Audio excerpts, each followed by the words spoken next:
Nous avons le plaisir d'auditionner ce matin le coprésident du Conseil national du logiciel libre, CNLL, oui, CNLL, monsieur Stéphane Fermigier. Bonjour monsieur. Bonjour. Je vous remercie de votre participation aux travaux de notre mission. Je signale que la présente audition est ouverte à la presse et retransmise sur le site de l'Assemblée nationale. En guise de propos liminaires, je vous propose de présenter succinctement le CNLL.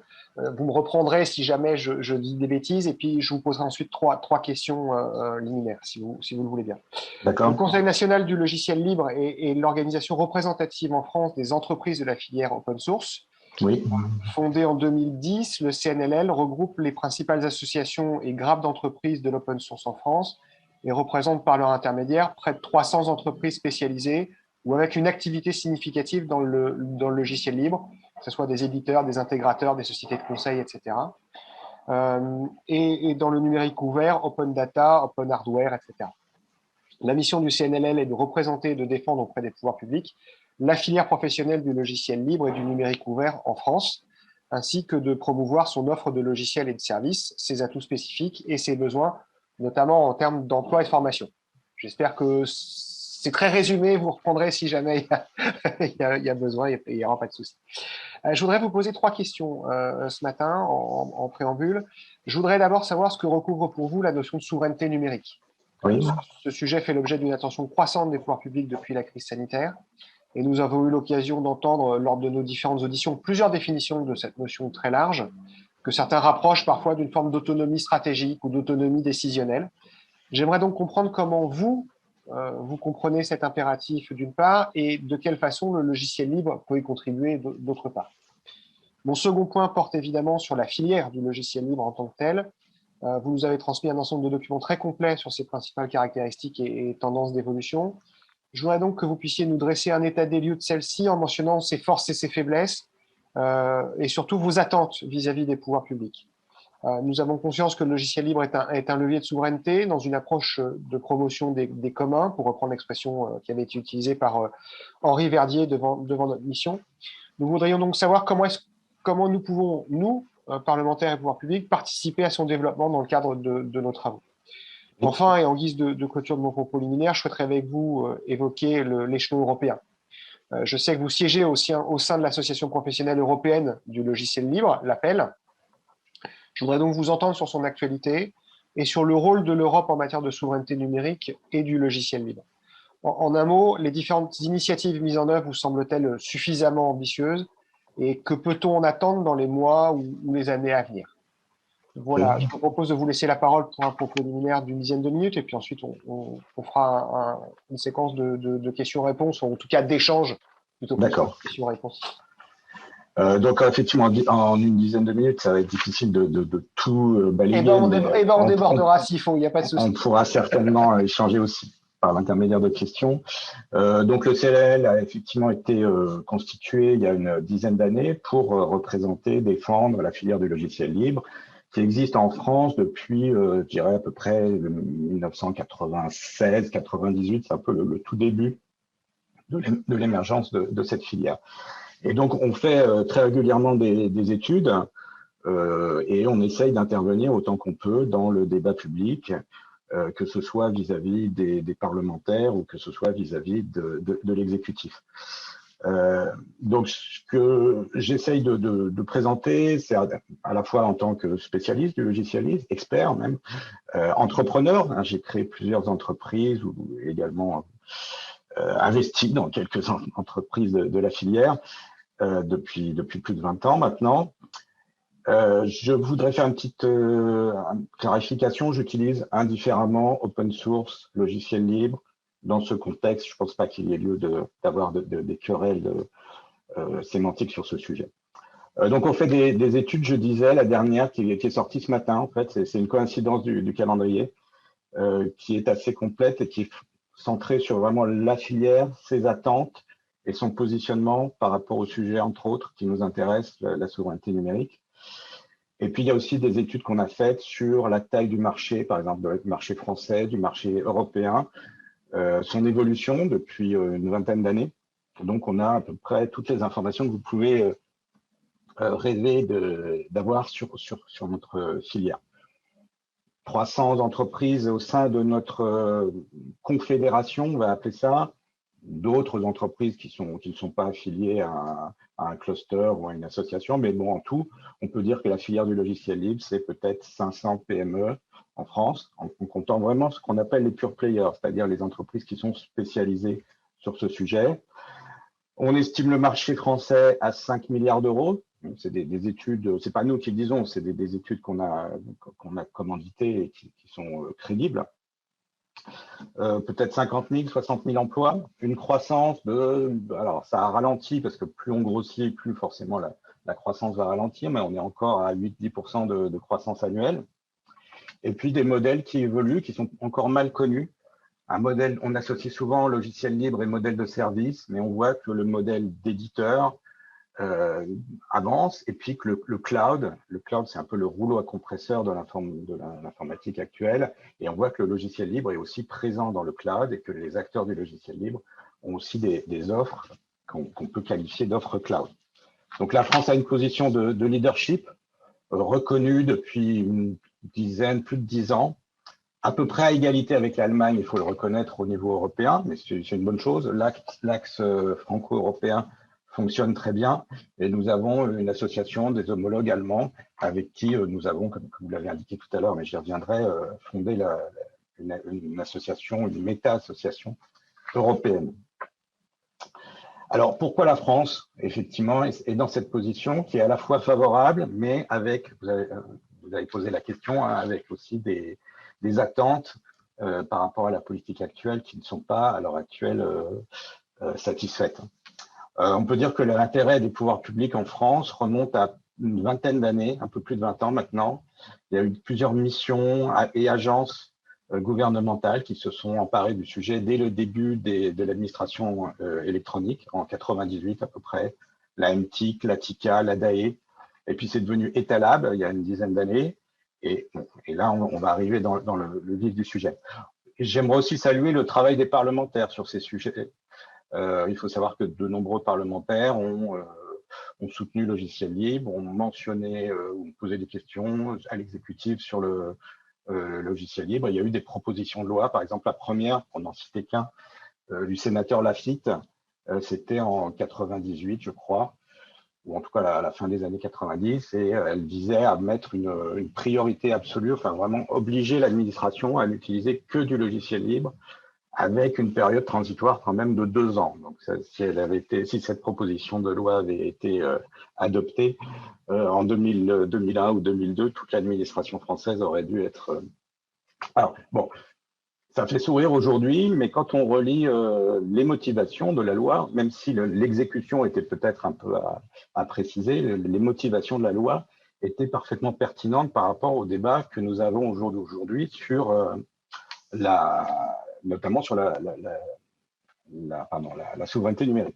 Alors, je voudrais aussi signaler les interventions de l'exécutif, par exemple la circulaire HERO en 2012, qui a servi aussi d'un coup d'accélérateur en recommandant, peut-être pas forcément en recommandant d'utiliser le logiciel libre, mais en tout cas en encourageant, enfin, le terme est un peu compliqué, on dit qu'il a écrit exactement.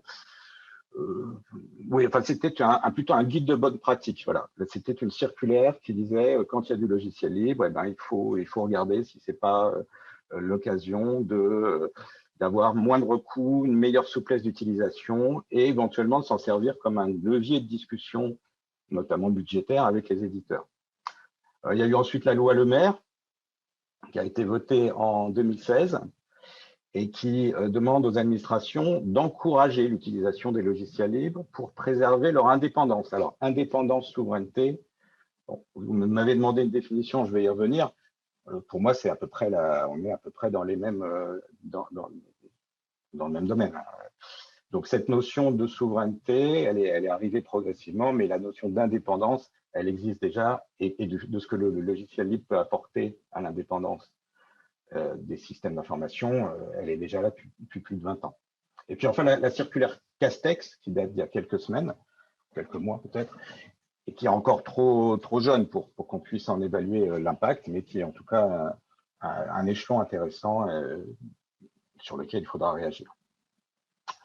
Alors, le logiciel libre a un avantage économique indéniable. Il y a eu de nombreuses études économiques, des centaines d'articles de chercheurs divers, dont les plus prestigieux. D'ailleurs, je crois que Jean Tirole, le prix Nobel d'économie, a écrit sur ce sujet ou sur le sujet un peu plus large des communs numériques. Il y a une étude de la Commission européenne qui malheureusement n'est pas encore publiée, mais dont les résultats préliminaires indiquent que l'investissement dans le logiciel libre rapporte énormément à la société. Donc, par exemple, ils disent que pour 1 euro investi dans l'économie du logiciel libre, au niveau européen, on peut arriver peut-être à un retour sur investissement d'au moins d'un facteur 4 et peut-être encore plus important. Alors voilà à peu près la présentation rapide de la filière, mais vous aurez peut-être des questions sur ce sujet. Et je voulais en venir, alors les attentes de la filière, je vais y revenir dans un deuxième temps, si vous le voulez bien. C'était sur la question de la souveraineté numérique. Donc vous m'avez demandé de donner une définition. Et je n'ai pas de définition à moi. Hein. Je ne me présente pas d'ailleurs comme un spécialiste de la souveraineté numérique, mais plutôt de ce que le logiciel libre peut apporter à la souveraineté numérique. Donc, la définition, excusez-moi, finalement, d'une manière assez opérationnelle, on a repris une définition qui nous a paru satisfaisante, qui est la définition du SGDSN, dans la revue stratégique de 2018 ou 2019, qu'il s'agit d'une autonomie stratégique. Donc, on peut se dire que on va parler de souveraineté quand on se place au niveau d'un État ou qu'on se place au niveau de l'Union européenne, mais cette autonomie, elle peut être aussi valable à tous les niveaux, y compris les grandes entreprises, y compris à l'ensemble de la société. Alors, non. Je continue, mais vous la connaissez certainement mieux que moi, sans chercher à tout faire en interne. Alors, il ne s'agit pas non plus effectivement de caricaturer et de dire il faut que de A à Z, on soit 100% autonome. De même qu'on ne va pas dire on peut tout faire aujourd'hui en logiciel libre. Il faut tenir compte, bien sûr, de la réalité et peut-être même que le logiciel libre va mettre l'accent sur les aspects collaboratifs, y compris collaboration internationale et y compris entre blocs, c'est-à-dire pas uniquement la collaboration au sein de l'Union européenne, mais dans un esprit d'ouverture et plus constructif peut-être que les oppositions qu'on peut avoir si on ne passe pas par le logiciel libre. Donc voilà en gros la définition qui nous intéresse, que nous avons reprise. Et ce que nous avons noté dans le même document du SGDSN, c'était l'idée que cette autonomie ou cette souveraineté ne peut être acquise et gardée que si on a une filière performante européenne, puisqu'on va quand même se placer au niveau européen. Ça répond aussi en partie à l'une de vos questions. En tout cas, c'est le début de la réponse à une autre question. Donc, l'importance du développement économique pour préserver cette souveraineté. On ne peut pas tout faire par la loi ou par des contrats.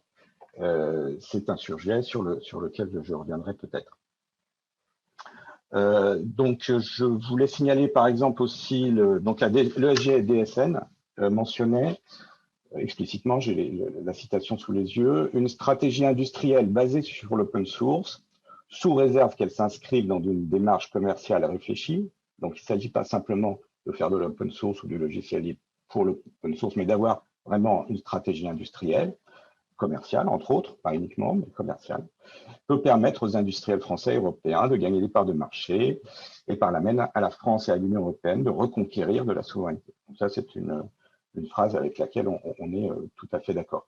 On pourrait citer de même la publication de la Commission européenne sur le logiciel libre d'octobre 2020, qui fait le lien entre souveraineté numérique explicitement et puis logiciel libre, et en particulier leur stratégie. Donc je lis la citation. Le modèle du code source ouvert ou du logiciel libre a une incidence sur l'autonomie numérique de l'Europe. Il donnera probablement, on aurait aimé quelque chose d'un peu plus fort, mais bon, à l'Europe, une chance de créer, de maintenir sa propre approche numérique indépendante par rapport aux géants du numérique dans le cloud, et lui permettra de garder le contrôle de ses processus, de ses informations et de sa technologie. Donc on est quand même relativement, voire 100% en phase avec l'essentiel de ces questions, même si on préfère bien sûr quand les termes sont un peu plus forts. Et donc il est clair que le logiciel libre présente de nombreux avantages dans ce domaine. J'en avais listé, excusez-moi, un certain nombre. Donc, mais qui sont, à la limite, c'est encore plus simple de reprendre les arguments de la Commission européenne. Hein. L'indépendance vis-à-vis des entreprises et de réduire la dépendance vis-à-vis des entreprises et des pays, de la part des utilisateurs. La flexibilité, donc le fait que le logiciel libre est un atout pour l'innovation et qu'il offre une plus grande flexibilité pour créer des nouveaux produits, pour créer des nouveaux usages. Le cloud, donc le logiciel libre est extrêmement présent, omniprésent dans le cloud. La transparence, qui favorise la confiance des citoyens. Donc l'innovation, comme je viens de le dire, et le fait qu'il faut essayer de créer des services décentralisés et fédérés. Donc ça, c'est une vision qui, effectivement, donc il faudra peut-être rediscuter, mais on peut opposer une vision centralisatrice et où effectivement, quand on va aller, si on ne résiste pas à la tendance à aller vers les fournisseurs, les hyperscalers américains, ben on va avoir de fait, de facto, une centralisation autour de 2 ou 3 grandes technologies et 2 ou 3 grands fournisseurs. Au contraire, notre vision à nous, acteurs du logiciel libre et de l'open source, c'est plutôt une fédération de différents services avec des aspects de coopération et d'interopérabilité qui sont à mettre en avant. Je voulais signaler que d'autres pays que la France, pardon, moi je suis perdu dans mes notes.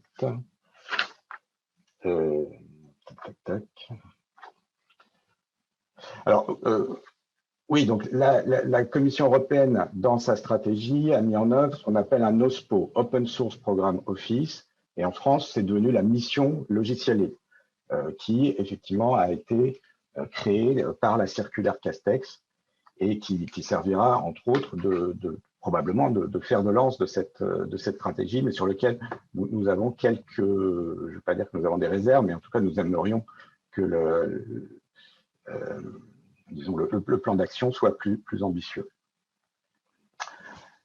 Alors, le fait est que la filière du logiciel libre en France se sent concernée. Il n'y a pas que moi. Le sondage ou l'enquête qu'on a réalisée auprès de 150 entreprises montre qu'à 90% au moins, les dirigeants d'entreprise pensent à la fois que c'est un sujet absolument crucial et également que le logiciel libre est un atout. Et donc, on est toute une filière à vouloir participer à cet effort de reconquête de la souveraineté numérique en Europe. Donc en Europe, il faut savoir que l'Europe, c'est un peu, enfin parfois certaines personnes vont penser qu'on exagère, mais on a inventé beaucoup de choses en matière d'informatique et on a inventé beaucoup de choses en matière de logiciels libres. Le World Wide Web, ça a été inventé en Suisse, bon, en Europe, donc c'est devenu la technologie peut-être la plus présente dans le monde actuel. Linux, le système d'exploitation qui est maintenant l'emblème du logiciel libre, a été inventé, créé en Finlande. L'architecture ARM a été inventée au Royaume-Uni, à une époque où le Royaume-Uni faisait encore partie de l'Union européenne. Le Platform as a Service, qui est l'une des 3 formes du cloud, a été inventé, on ne le sait pas, mais est inventé par une société également britannique, il y a suffisamment longtemps. Donc, il y a des atouts. Peut-être qu'on ne sait pas encore, on n'a pas su les exploiter complètement, et donc il faut se poser la question de comment revenir peut-être aux fondamentaux et vraiment exploiter au mieux cette créativité européenne sur ces sujets. Je voulais dire un tout petit mot de l'Allemagne. Ah oui, là, on est passé à la partie sur l'Europe. Je vais dire un petit mot sur l'Allemagne, qui a créé un centre pour la souveraineté numérique pour l'administration il y a quelques semaines, 26 avril 2021. Et alors, ce qui est intéressant, c'est que ce centre pour la souveraineté numérique, clairement, ça parle de souveraineté numérique, sa mission première, c'est de faire la promotion des logiciels libres. C'est vraiment sa première mission. On verra ensuite ce qu'ils ont. Mais vraiment, donc il y a un lien très fort qui a été fait au sein de cette institution allemande entre logiciels libres et souveraineté. On peut aussi citer que au niveau des régions, des lenders, il y a quand même 3 lenders qui ont des politiques d'achat qui favorisent le logiciel libre dans l'achat public, ce qui est tout à fait remarquable et qui est peut-être un exemple à suivre, même si dans l'état actuel, la loi française n'est pas encore à ce niveau-là. Donc, pardon, je reviens à votre question. Alors, sur le cloud, c'est ça, vous aviez des questions sur le cloud? Alors oui, ça faisait partie des questions que vous avez adressées préalablement Oui. à l'entretien, mais voilà, mais oui. Bon, sur le cloud, donc il faut, c'est un sujet qui évidemment comme nous intéresse, filière du logiciel libre depuis qu'on parle de cloud. Bon, ça fait peut-être une dizaine d'années. Et dans l'esprit de nos valeurs et de notre vision de la collaboration et de notre vision de l'interopérabilité, on a pris conscience des risques que pouvait représenter un verrouillage excessif par certains prestataires de services. Et à contrario, on a essayé de mettre en avant, dès 2010, la notion de cloud ouvert, d'open cloud, avec l'idée qu'il faut pouvoir passer facilement d'un opérateur à un autre, donc en ayant des règles d'interopérabilité qui s'imposent aux fournisseurs. Au début, on n'a pas eu le sentiment d'être trop écouté, et c'est vrai que c'est revenu au cœur du débat ces dernières années, notamment avec l'initiative Gaia-X. Alors, le problème, c'est que l'initiative Gaia-X, à notre sens, il y a plusieurs. On a vu, c'était d'abord une initiative allemande, puis c'est devenu franco-allemand, maintenant c'est européen. Et chacun il met un petit peu une vision différente.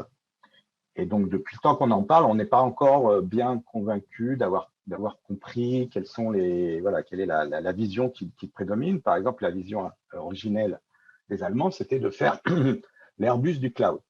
Bon, un Airbus, c'est évidemment une réussite industrielle majeure pour l'industrie européenne. Mais est-ce que c'est un exemple à suivre dans ce contexte? On ne pense pas qu'il faille excessivement centraliser, comme ça peut être le cas pour la construction d'avions, la fourniture de services autour du cloud. Le SIGREF, qui porte le projet en France, est plutôt, il nous a semblé qu'ils étaient plutôt focalisés sur des notions de gouvernance en imposant des règles, des certifications. Comme je disais au début, on ne peut pas reconquérir de la souveraineté numérique à moyen ou long terme uniquement en imposant des règles. Le RGPD est un outil extrêmement important, à la fois démocratique et aussi par rapport à nos modèles, les modèles de nos entreprises par rapport au modèle économique de certaines entreprises qui font plus du commerce, par exemple des données, le cœur de leur modèle.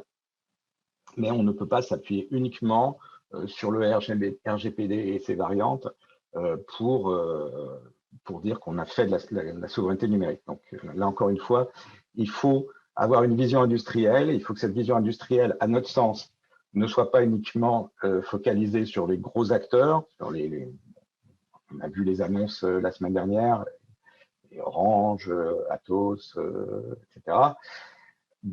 À plus forte raison, si ces acteurs se basent eux-mêmes sur des technologies qu'ils ne maîtrisent pas.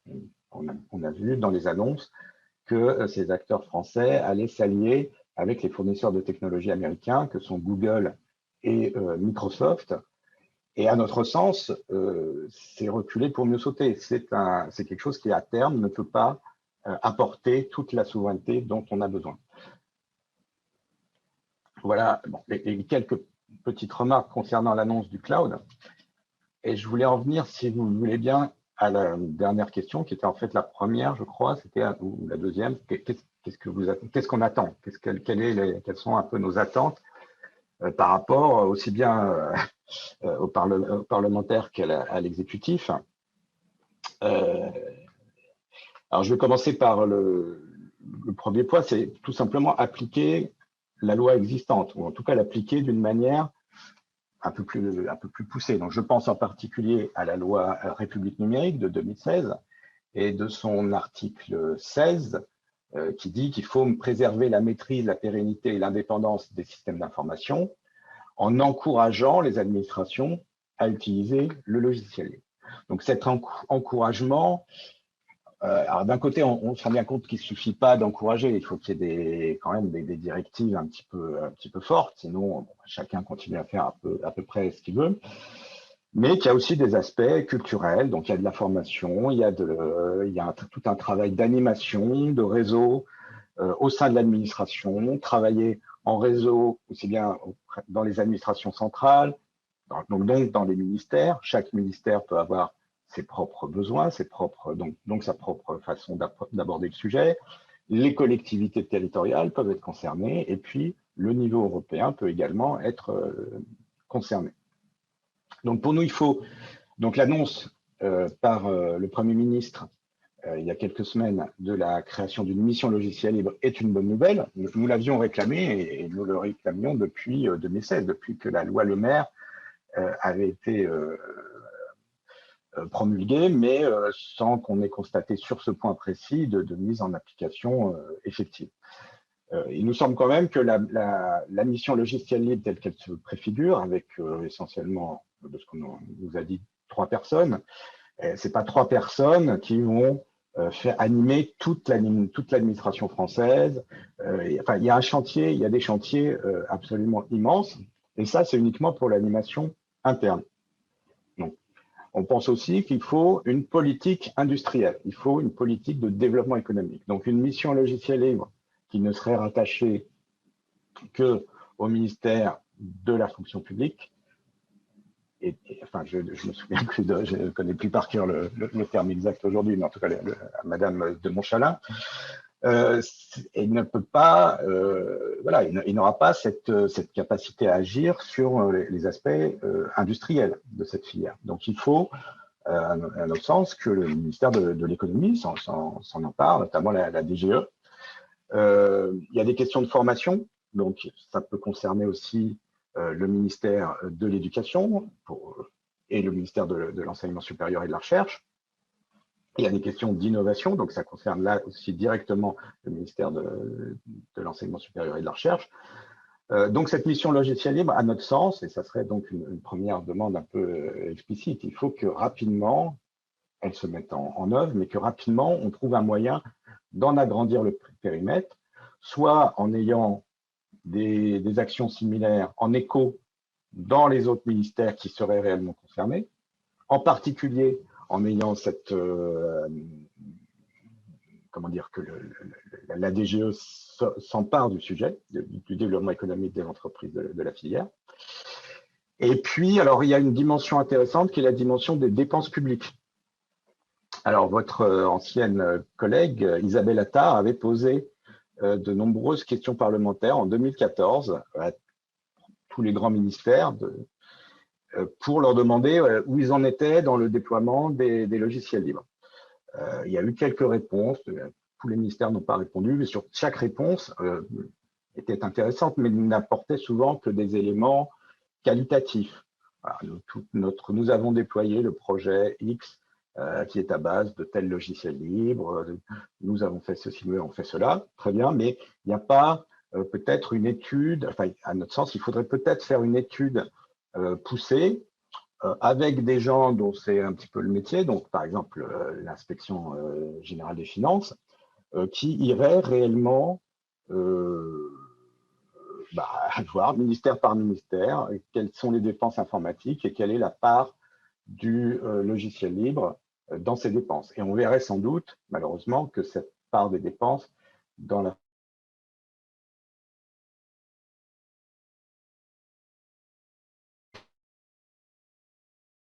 dans le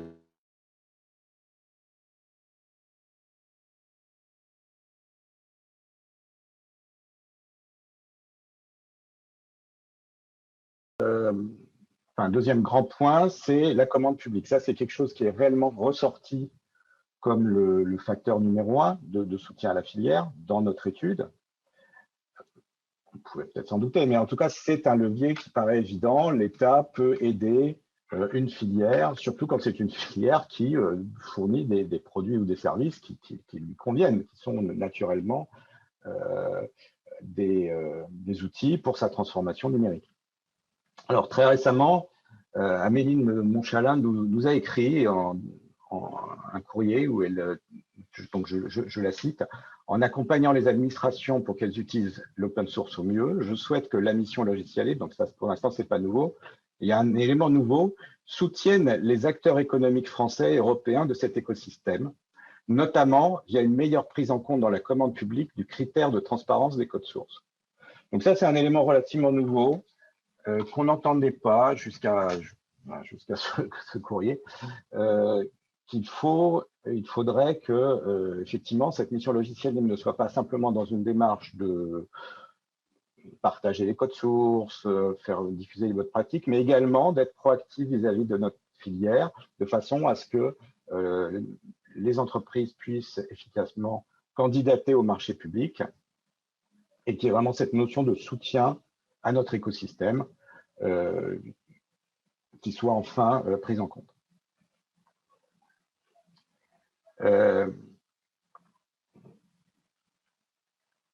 Alors, sur ces sujets de la commande publique, il y a un sujet qui revient régulièrement, c'est comment effectivement contractualiser. Et donc, pour creuser un peu plus, c'est est-ce que les marchés de support qui ont été passés ces dernières années sont suffisants pour assurer, je dirais, la pérennité des entreprises qui sont souvent des TPE ou des PME qui éditent du logiciel libre ou qui participent très activement à la création de logiciels libres.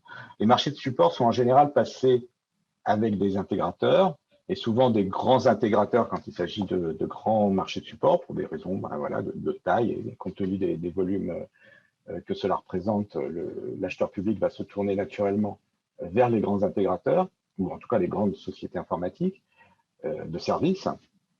Mais pour nous, il est impératif qu'une partie de la valeur qui est générée par ces marchés de support aille directement aux spécialistes, aux gens qui ont produit ces logiciels, qui les maintiennent et qui sont les plus à même finalement de répondre à d'éventuelles questions ou d'éventuels problèmes qui pourraient être soulevés par les administrations utilisatrices.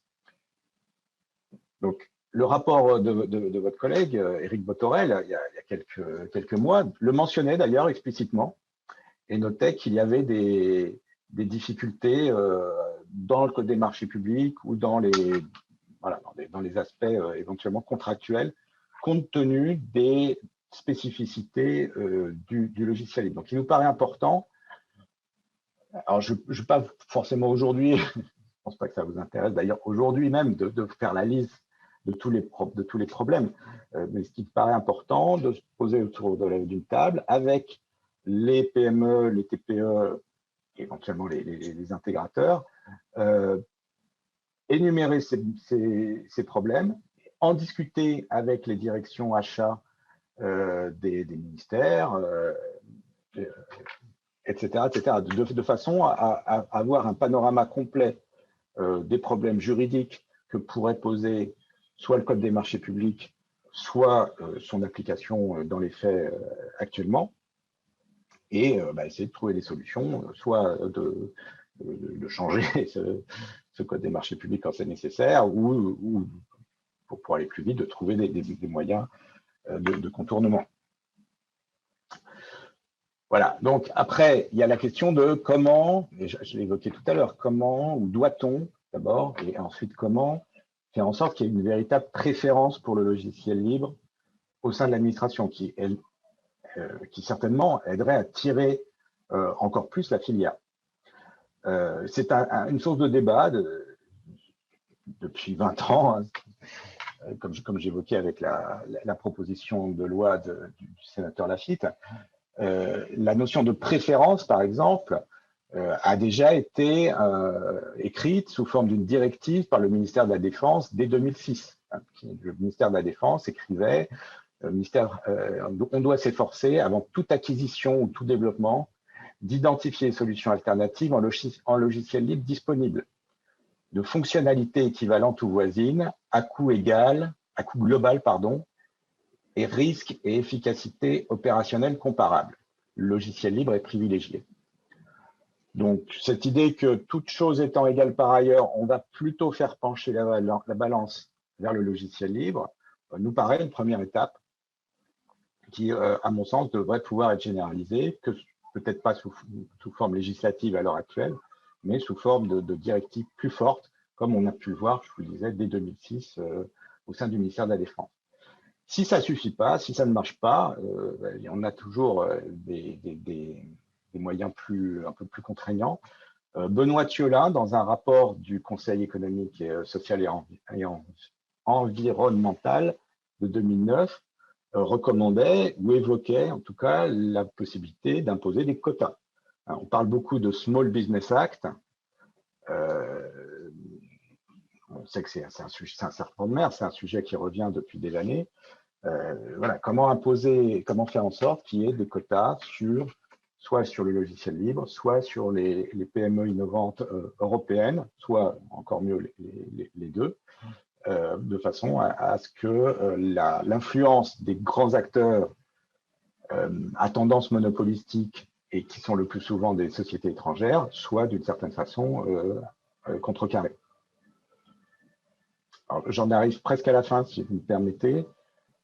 Changer les mentalités. Donc, on voit à l'heure actuelle le dénigrement de notre filière ou l'ignorance, l'oubli complet dans toutes les opérations de promotion de la filière du numérique. Je pense par exemple à la French Tech. Le logiciel libre est quasiment absent, totalement absent peut-être même, de la communication autour de la French Tech. Alors que c'est quand même une des grandes success stories de l'industrie informatique française, puisqu'encore une fois, on est leader en Europe, on est leader peut-être mondiaux en termes de taille de marché, et on a certainement de quoi être fier de cette filière. Il y a des idées reçues. On parle souvent du logiciel libre comme de low cost. Bon, c'est pas du low cost, au contraire, c'est le logiciel libre est au cœur de toutes les innovations du numérique. On dit souvent le logiciel libre, ça ne peut être que du service. C'est pas tout à fait exact, comme l'a d'ailleurs montré notre étude. 57% des entreprises ont au moins en partie un modèle d'éditeur. Elles ont souvent aussi un modèle de service, et c'était très souvent, et c'est une singularité, un mix entre service et modèle d'éditeur, mais le modèle d'éditeur est très présent. Et puis, il y a certainement un travail d'éducation à faire, aussi bien au niveau scolaire qu'au niveau du supérieur, de façon à ce que les concepts du logiciel libre soient inclus dans les connaissances de base qu'on apprend aussi bien aux enfants ou aux adolescents qu'aux futurs professionnels du secteur. Alors, je conclue, je vois deux opportunités éventuelles. La présidence française de l'UE l'an prochain. Voilà, on parle de collaboration européenne et on voit que nos alliés, que ce soit la Commission, que ce soit l'Allemagne et quelques autres pays, ont des initiatives très intéressantes.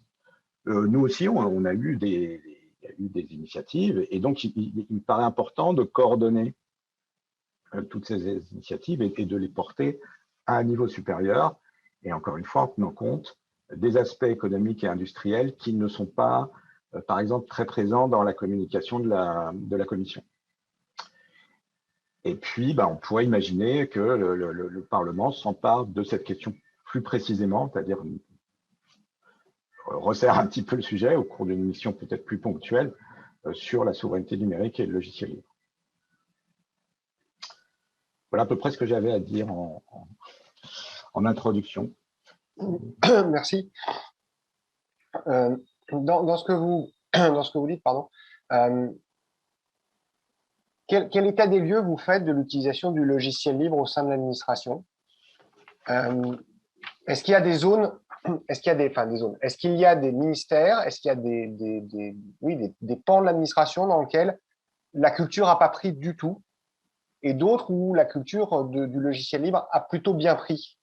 Est-ce qu'il y a parce qu'on dit assez souvent que l'administration fonctionne en silo, est-ce qu'il y a des endroits où ça marche pas du tout, le logiciel libre, et d'autres où ça fonctionne plutôt pas trop mal? Et est-ce que du coup, il y a des transferts de bonnes pratiques à faire d'une administration sur l'autre? Et au-delà de l'administration centrale, dans les administrations décentralisées et dans les collectivités territoriales, quel en est parce qu'on s'est beaucoup focalisé sur l'administration centrale, dans les collectivités locales, où est-ce qu'on en est de l'utilisation du logiciel libre? Alors, je vais me permettre de ne pas forcément répondre en entier à la question, parce que je n'ai pas d'informations précises sur tous les éléments de la question, mais je vais quand même répondre un petit peu. Donc, l'administration, effectivement, comme vous l'évoquez, il y a des niveaux de maturité qui sont certainement très variables. Ça va dépendre des circonstances. Comme on le voit très souvent, on peut avoir un DLC quelque part qui est enthousiaste, ou en tout cas qui est proactif sur ces questions, et puis un autre ailleurs qui, au contraire, n'y croit pas et ne souhaite pas aller dans cette direction. J'évoquais les questions parlementaires qui ont été posées en 2014, et j'évoquais aussi le fait que toutes ces questions n'ont pas eu de réponse.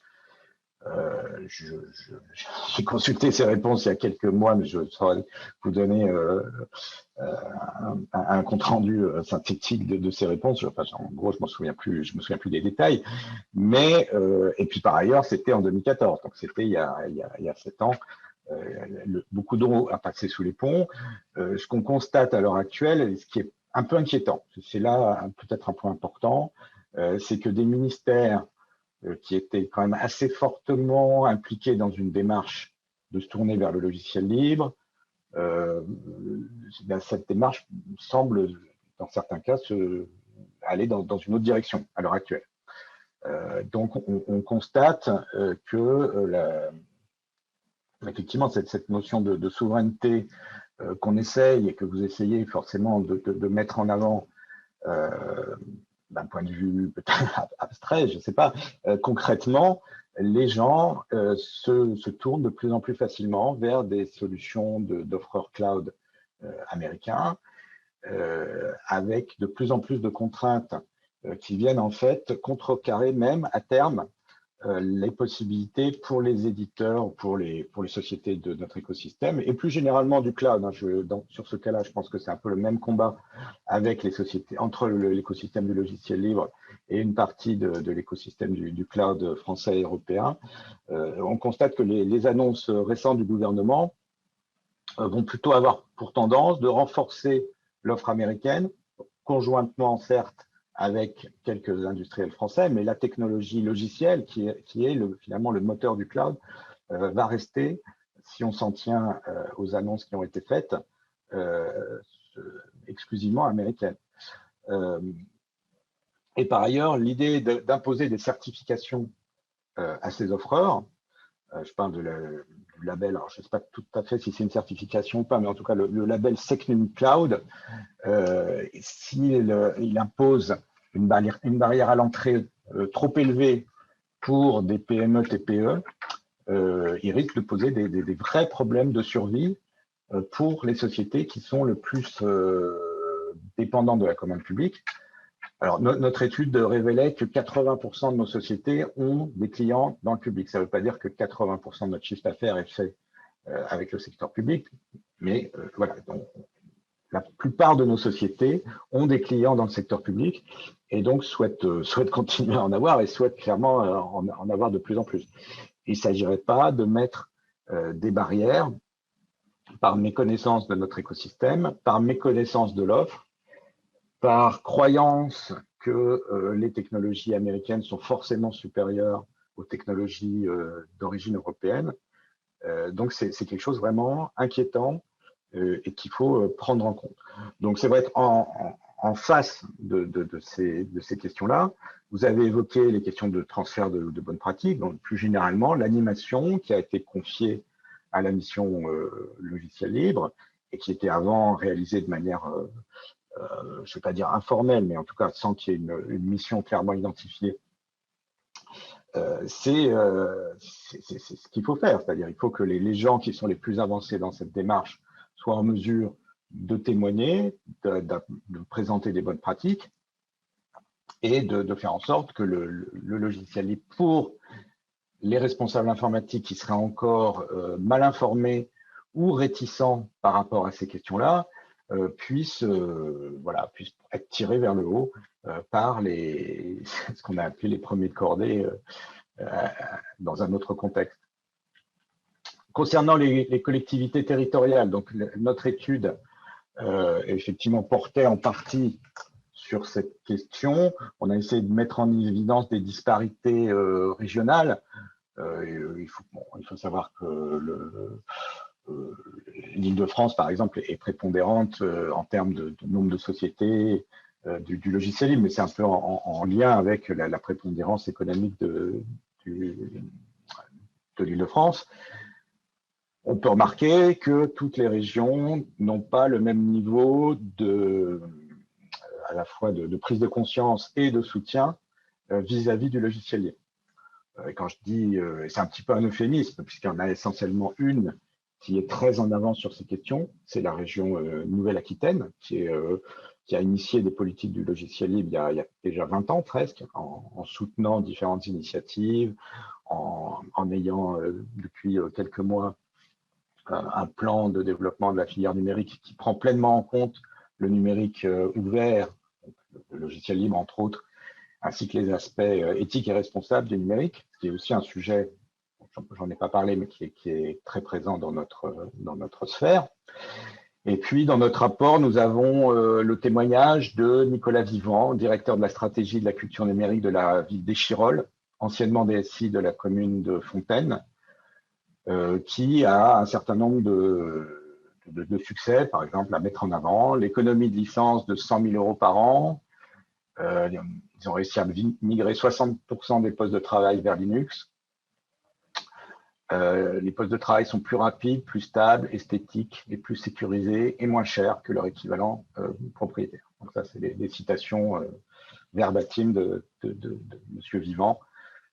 Voilà. Donc quand on a des personnes qui sont engagées et qui sont en même temps dans une démarche 100% professionnelle d'apporter d'un service à des agents ou éventuellement aux citoyens quand il s'agit d'informatique, de services numériques qui sont tournés vers le citoyen, on peut arriver à des résultats tout à fait spectaculaires. Merci. Vous avez évoqué la mission logiciel libre, donc, qui a été mise en place par la circulaire Castex récente. Vous en attendez des résultats concrets à quel horizon? À partir de quand vous dites, enfin, quel est le timing à partir duquel vous direz, bah là, si ça n'a pas produit quelque chose, c'est que ça va pas. Ou au contraire, à cet horizon de temps-là, s'il y a ça déjà qui a réussi à être produit, c'est qu'on est sur la bonne voie. Comment est-ce qu'on peut suivre, enfin, en fait, c'est ça ma question, c'est comment est-ce qu'on peut suivre l'évolution de la mission pour savoir si c'est un succès ou un semi-échec ou un échec? Alors, il y a deux choses, c'est-à-dire on peut évaluer la mission par rapport à la mission qui lui a été donnée, au périmètre qui lui est donné, et puis ensuite se poser la question de la pertinence de ce périmètre relativement restreint. Et enfin, on peut aussi se poser la question de la réussite par rapport à des moyens qui lui sont donnés, qui restent, comme je l'ai dit, relativement réduits. À mon sens, cette mission est engagée sur quelque chose qui est vraiment du long terme, c'est-à-dire faire transformer de l'intérieur les mentalités, faire circuler comme des bonnes pratiques, hein, réaliser des catalogues de code source produits par l'État, et mais aussi des catalogues, ou en tout cas participer à la création de catalogues de solutions open source susceptibles d'être utilisées par l'administration, en lien avec une autre mission qui s'appelle la mission Label et qui a sorti récemment un catalogue de solutions numériques. Donc déjà, sans savoir a priori quel est le pourcentage de chaque aspect de sa mission a plus d'importance que tel autre. Il est clair que tout ce qui est animation interne en termes de partage de code source, republication de code source, etc., c'est quelque chose qui n'aura pas un impact immédiat sur notre filière. C'est important qu'à moyen terme, effectivement, cette culture du logiciel libre, cette culture de la collaboration, cette désilotisation soit portée de l'intérieur.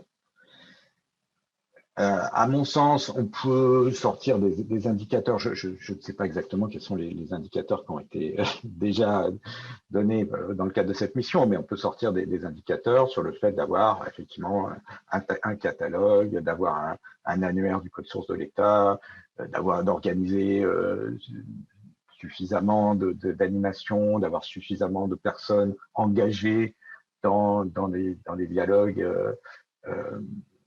animés par cette mission.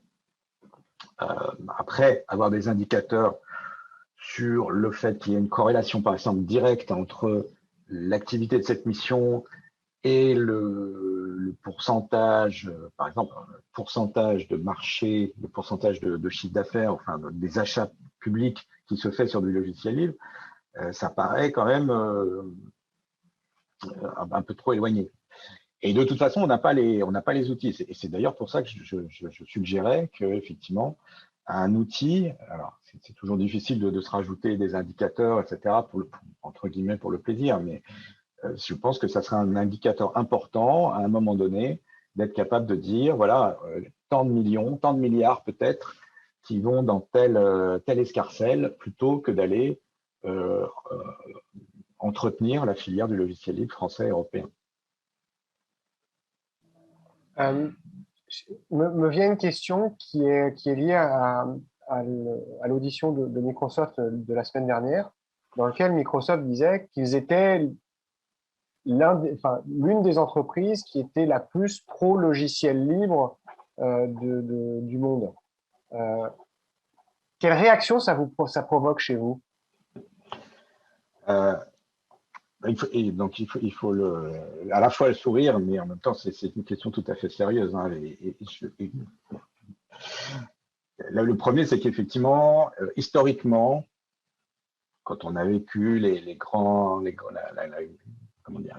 débats avec les représentants de Microsoft dans fin des années 90, début des années 2000, évidemment, on peut être que très content que Microsoft ait réalisé en quelques années un virement alors, c'est pas 180 degrés, mais en tout cas, qu'il y a eu un changement très important de position, que Microsoft soit maintenant un contributeur important au logiciel libre, ça ne fait aucun doute, que Microsoft soit un grand utilisateur de logiciels libres, ça ne fait aucun doute, que Microsoft ait intégré de nombreux aspects du travail collaboratif, du développement collaboratif, qui est le propre du logiciel libre, c'est vrai, qui finance même des manifestations qui font la promotion du logiciel libre, c'est vrai aussi.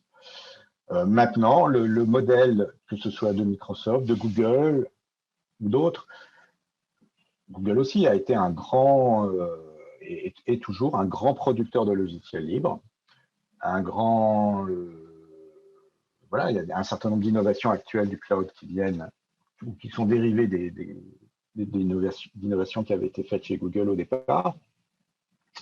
Pour autant, on ne peut pas,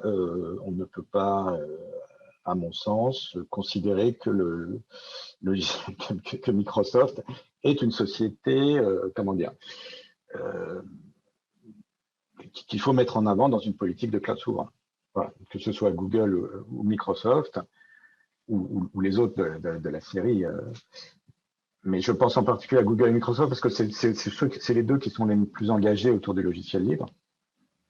Mais en même temps, ils ont trouvé les moyens de déplacer le contrôle qui, au départ, se faisait au niveau du code source. À partir du moment où on a introduit la notion de cloud, on peut très bien avoir diffusé du code source ou une partie du code source, tout en ayant un contrôle absolu et une capacité à enfermer les utilisateurs dans leur écosystème, que ce soit au niveau infrastructure, au niveau plateforme ou au niveau service applicatif.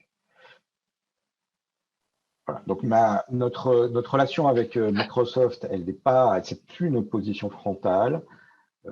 Lorsque Microsoft fait des contributions intéressantes au logiciel libre, on est quand même nombreux à les accepter.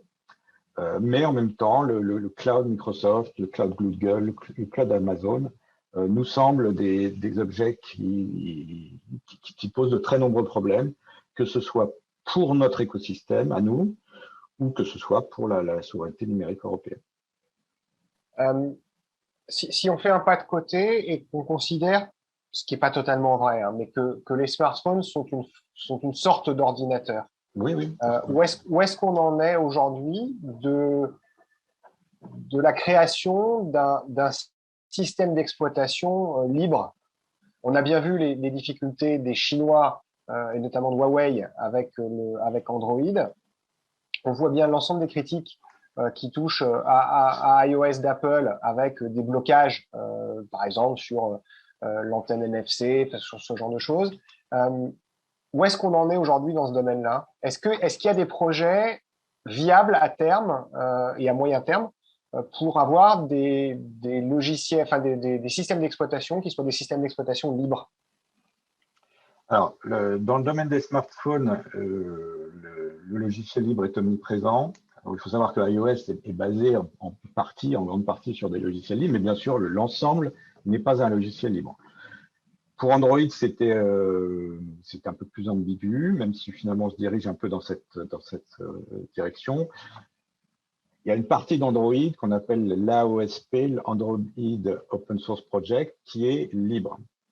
Mais par différents mécanismes de certification des matériels produits par les fabricants de matériel, le fait qu'il y ait besoin de code en plus pour faire ceci, pour des drivers notamment propriétaires, le fait qu'il y ait une version estampillée par Google, et puis après, les gens ils font un peu ce qu'ils veulent avec le code. Donc ça crée des dynamiques qui sont un peu le prolongement de la question que vous posiez sur Microsoft, c'est-à-dire qu'on peut avoir un projet open source, mais que quand on est une grande société comme Microsoft, Apple ou Android, on vend des choses par-dessus, et au final, il y a une repropriétarisation au niveau du service du logiciel qui à la base était en toute partie open source. Alors, dans le domaine d'Android notamment, il faut savoir qu'il y a eu plusieurs initiatives au cours des dernières années de faire des versions d'Android qui soient, entre guillemets, dégooglisées. C'est-à-dire que si on part du code source d'Android, et après, il y a des modifications à faire. Donc, il faut vraiment prendre ce code, le modifier, le forquer, comme on dit dans notre jargon, et essayer d'enlever au maximum toutes les dépendances sur des services Google, par exemple l'authentification, tout ce qui est mail, agenda, photo, grande partie des services qui sont maintenant attendus comme faisant partie du smartphone, même si c'est en fait le smartphone n'est que le terminal qui va se connecter avec des services cloud. Eh bien, il faut arriver à extraire, enlever et remplacer par des services équivalents autant que possible les services de Google. Donc, il y a une société française qui fait partie de notre écosystème, qui s'appelle la société I, ou E, si vous préférez, qui est dans cette démarche depuis 2-3 ans maintenant, et qui effectivement vend un système d'exploitation dégooglisé, qui participe aussi au marché du reconditionnement des smartphones usagés, justement parce que son modèle économique est basé en partie sur la revente de smartphones reconditionnés avec ce nouveau système d'exploitation. C'est une société, alors vous me demandez quelle est sa pérennité, comme tout le monde, en tout cas les gens de notre écosystème, on espère qu'elle sera pérenne et que c'est une approche qui permettra de générer suffisamment de chiffre d'affaires pour assurer la pérennité des développements et de la société. On peut pas, je ne sais pas si on peut parler d'engouement, mais il y a une proportion de la population actuelle qui effectivement est de plus en plus réticente à l'idée d'avoir toutes ces données personnelles aspirées par l'un ou l'autre des grands acteurs et qui va se tourner soit vers des téléphones qui ne sont plus des smartphones, des feature phones, donc qui ne posent plus ces problèmes. Mais ça, c'est quand même assez rare. Il y a quand même beaucoup de services intéressants et la plupart des gens ont du mal à se passer de ces services. Il y en a d'autres comme cette société il y a d'autres personnes qui effectivement sont prêtes à aller vers ces solutions alternatives. Le fait est que il faut plus d'utilisateurs, il faut qu'il y ait une bascule à un moment donné, que la notoriété d'une part, comment dire, le bouche à oreille, éventuellement, mais en tout cas que ces solutions soient plus connues. À l'heure actuelle, le choix par défaut, comme on pouvait avoir il y a 20 ans avec le choix du navigateur par défaut, et vous vous souvenez certainement que la société Microsoft a été condamnée à des amendes très fortes par la Commission européenne. On peut le voir maintenant avec la situation à peu près équivalente, mais côté Chrome, donc le navigateur de Google. On le voit aussi, on voit des blocages au niveau des OS de smartphone. Et c'est à plusieurs niveaux. Il y a le niveau marketplace, par exemple, ou App Store, plutôt comme on l'appelle couramment, même si c'est une marque déposée par Apple. Donc, à ce niveau-là, effectivement, il y a un contrôle très fort qui est exercé par ces sociétés, qui ne permet pas à certains de leurs concurrents de proposer leur application et qui, au final, crée un nouveau verrouillage du marché qui peut risquer d'exclure ou qui exclut déjà, dans certains cas, des acteurs indépendants. Donc, nous, évidemment, de notre côté, on espère que ces approches, ou cette approche en particulier, ou des approches similaires, vont permettre de rééquilibrer le marché et de faire en sorte qu'il y ait une véritable offre alternative au duopole iOS et Android. Merci. Comment est-ce que le logiciel libre, enfin, quelle est la place du logiciel libre ou comment vous voyez la place du logiciel libre dans les nouvelles technologies qui sont en train d'émerger, d'intelligence artificielle, de ces technologies du quantique, etc. Est-ce qu'il y a un vrai risque? Y a-t-il un risque? C'est pas vrai. Y a-t-il un risque pour que le logiciel libre soit moins présent dans ces nouvelles technologies ou pas? Alors, moi, je pense plutôt que le contraire, il est très présent. Alors, je vais surtout parler de l'intelligence artificielle ou du machine learning, puisque c'est le domaine le plus, disons, technologiquement, qui représente la plus grosse part de ce qu'on appelle l'intelligence artificielle à l'heure actuelle. On parle moins du quantique, par exemple, parce que j'y connais pas grand-chose. Mais et puis c'est vrai que le côté quantique, les investissements à l'heure actuelle, ils vont plus se faire sur vraiment de la recherche quasi fondamentale ou vraiment du matériel, plus que sur le logiciel. Donc le côté logiciel libre, pour l'instant, il n'est pas très présent. Il y a des simulateurs de machines quantiques qui ont été développés, etc. Donc le logiciel libre est présent, mais c'est plus un enjeu de matériel.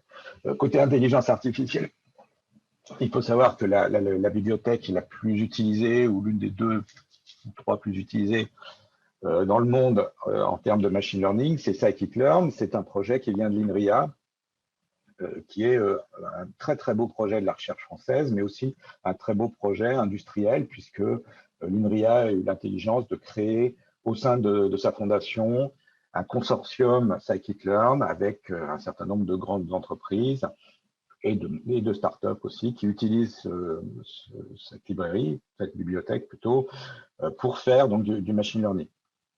Donc, mais ça n'est pas le seul. Google a son outil, Facebook, vous le savez sûrement, a son outil, et certainement quelques autres. Donc, au niveau des outils, en termes de machine learning, plus généralement d'intelligence artificielle, on peut dire que le logiciel libre est vraiment omniprésent. Il y a très peu de... Enfin, je ne sais pas si il y a des technologies qui sont complètement propriétaires, mais la plupart sont soit des logiciels libres, soit basés fondamentalement sur des logiciels libres. Après, la question se pose des modèles. C'est-à-dire que quand on fait du machine learning, on a 2 niveaux. On a le modèle moteur d'exécution, donc on est vraiment dans du code informatique traditionnel, avec qui intègrent des fortes connaissances en mathématiques, statistiques, modélisation, etc., mais où tout ça se manifeste sous forme d'un code informatique, donc qui peut être libre ou pas. Et dans ce moteur d'exécution, on va avoir besoin on va faire tourner ce qu'on appelle des modèles c'est plus du programme, c'est de la donnée, c'est de la donnée qui sert ensuite à donner des réponses à des questions. Et là, je peux se poser la question de les modèles sont-ils libres ou pas? En pratique, il y en a, mais pas tous. C'est un peu normal, parce qu'une entreprise va entraîner un modèle sur ses données d'entreprise, qu'a priori, elle va garder pour elle, et sauf si, au contraire, si elle veut le partager avec d'autres. Donc, on peut avoir des dynamiques collaboratives qui se créent au niveau, par exemple, d'une industrie où certaines entreprises peuvent décider de se partager un certain nombre de données pour fabriquer un modèle qui ensuite servira à l'ensemble de ces entreprises, ou d'autres simplement collaboreront sur les outils, mais en se gardant chacune le modèle qui leur est spécifique.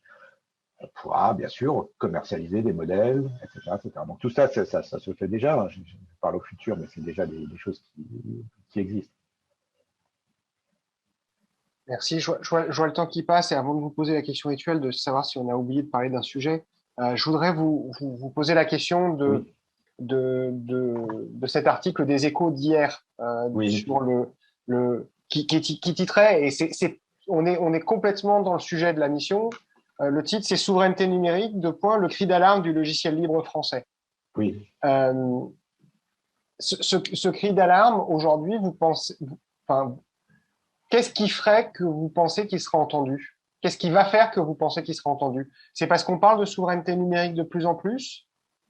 C'est parce qu'il y a une prise de conscience d'un certain nombre de personnes de ce sujet? Enfin, qu'est-ce qui fait qu'il y aura une prise de conscience, selon vous? Alors, le titre, comme vous le savez, quand on est interviewé par un journaliste, on ne sait pas forcément. Voilà, Je ne ferai pas de commentaires pour mes amis journalistes, parce qu'après ça, c'est moi qui c'est le journaliste ou sa rédaction qui a choisi le titre, mais il est bien trouvé. D'un autre côté, vous comprendrez aussi, sans doute à la lumière de ce que j'ai expliqué précédemment, qu'on n'est pas là juste pour dire que tout va mal et que voilà. Il y a des bons côtés. On est dans une position de leadership, en tout cas en termes de taille de marché, en termes de capacité finalement technologique, de capacité humaine à mettre en œuvre ces technologies, que ce soit en France, en Allemagne, progressivement peut-être en Europe. Donc il y a des atouts. Et en même temps, parfois, on a l'impression, effectivement, d'être un petit peu… on a vraiment l'impression d'être ignoré sur ces sujets par la plupart des décideurs politiques. Je dois dire que on a eu une écoute quand même plutôt favorable de la part du ministère de la fonction publique ces derniers mois, notamment dans le cadre de la mission Botorel et de ses suites, donc la circulaire Castex. Néanmoins, comme je vous l'ai dit aussi, ça n'est pas avec uniquement des déclarations d'intention que on va arriver à faire bouger les choses. Donc pour moi, il y a un oubli manifeste, il y a un tropisme vers ce qui